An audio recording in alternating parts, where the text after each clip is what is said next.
Hello guys, അങ്ങനെ രാവിലെ ആയി ബ്രേക്ക്ഫാസ്റ്റ് കഴിക്കാൻ കേട്ടോ. ബ്രേക്ക്ഫാസ്റ്റിന് ദോശയും ചെറുപയർ കറിയും അച്ചാറാണ്. എനിക്ക് എല്ലാത്തിനും അച്ചാർ വേണം, നിർബന്ധം കേട്ടോ. ഞാൻ തന്നെ ഉണ്ടാക്കിയ അച്ചാറാണ്. പാത്രം ഇങ്ങനെ ചിങ്ങി കിടക്കുന്നതാണോ നിങ്ങൾ വിചാരിക്കുന്നത് അമ്മ ആയിട്ടുണ്ട്. ഇല്ല ഗൈസ്, ഇതിനു വേണ്ടി ഞാൻ തന്നെ കഴുകിക്കോളും. അങ്ങനെ പാത്രം കഴുകി പിന്നെ ഒരു പാത്രം വായി പത്രം എടുത്തിട്ടുണ്ട്. എങ്ങനെയൊക്കെയാണ് ആദ്യ കഴുകുമ്പോൾ പത്രം വായിക്കുന്നു ആവുന്നില്ല. വെറുതെ ഒന്ന് തിരിച്ചു മറിച്ച് നോക്കും. അത്രയാണ് ബാക്കിൽ നിന്നാ തുടങ്ങും. അങ്ങനെ പത്രം ബാക്കിൽ തുടങ്ങും. നമുക്ക് നോക്കാൻ ആരെല്ലാം പത്രം ബാക്ക് പിടിച്ചായി തുടങ്ങുന്നത്.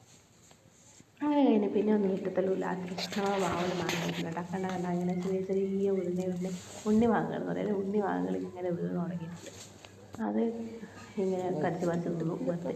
അത് കഴിഞ്ഞിട്ട് ഇതാ മീൻ മുറിക്കുന്നുണ്ട്. ഇന്ന് നമുക്ക് മത്തിയെ കിട്ടിയിട്ടുള്ളത്. മത്തി മുറിക്കുന്ന ആണ്ട് പോയി വായ നോക്കിയാണ്. പിന്നെ മത്തി മുറിച്ച് കഴിഞ്ഞിട്ട് അപ്പുറത്തെ വീട്ടിൽ നിന്ന് ജാമ്പക്ക കൊണ്ട് തന്നിട്ടുണ്ട്. പിന്നെ ജാമ്പക്ക കഴിക്കുക, അതും ഒന്ന് അകത്താക്കി. അത് കഴിഞ്ഞ് ഒരു മണിയാകുമ്പോഴത്തേക്ക് നല്ല വിശപ്പ് കഴിച്ചു. അപ്പോൾ ഞാൻ എന്താക്കി, ബിസ്ക്കറ്റ് തന്നാണ് വിചാരിച്ചത്. ബിസ്ക്കറ്റ് ഇവിടെ ഗുഡേൻ്റെ ഉള്ളത്. വീട്ടിൽ അതിനനുസരിച്ച് ഇത് രണ്ടാണ് അനുസരിച്ചത്. കാരണം എന്താ, ഇത് ചോക്ലേറ്റ് ഫ്ലേവർ, ഞാനൊരു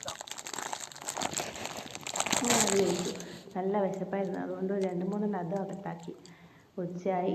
ഇനി ചോറ് തരണം കഴിച്ചു. ചോറിനിതാ ചോറും മത്തിക്കറിയും ക്യാബേജ് കറിയും തൈരുമാണ് കേട്ടോ ഇന്നത്തെ ഫുഡ്.